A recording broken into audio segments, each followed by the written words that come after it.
เหนือค่ะอันนี้ก็เลยเจ็บที่เจ้าคืออะไรเนาะมุกจุ่มเจ้าคือ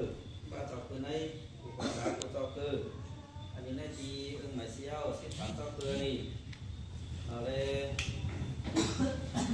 ก็เห็นเขาฟังสอนสิกภาษาเจ้าคือให้มันอันนี้เนาะเลยสำหรับที่ได้เขาเป็นน้องร้อยมาดีมาทำร่วมนะในการเนี่ยไปจะมาต่อจะแล้วบอกทำมาแล้วนะที่ว่า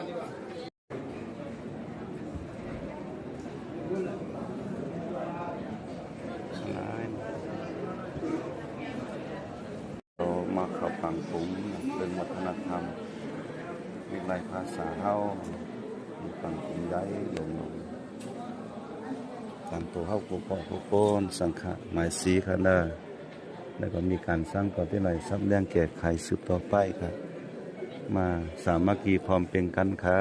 บ้านเดินขึ้นใหญ่เจ้าอีปางลมโอเมนบุญมือผู้ภาษาสันติในสูงมันนี้เป็นต้นนักทานอายาทุเดนายกเดือดร้อนผู้จัดเดือดเยาวนาลูกชยมือและตัวชอบทัวมาในวันนี้เข้าข่าวความสองตีของอยู่กันวิไลหันถึงซุ้มเพชรกันซุ้มเพชรพิงคงปิญญาภาษาในอุบาค่ะวิถีใจจากเกิดอยู่ใต้ที่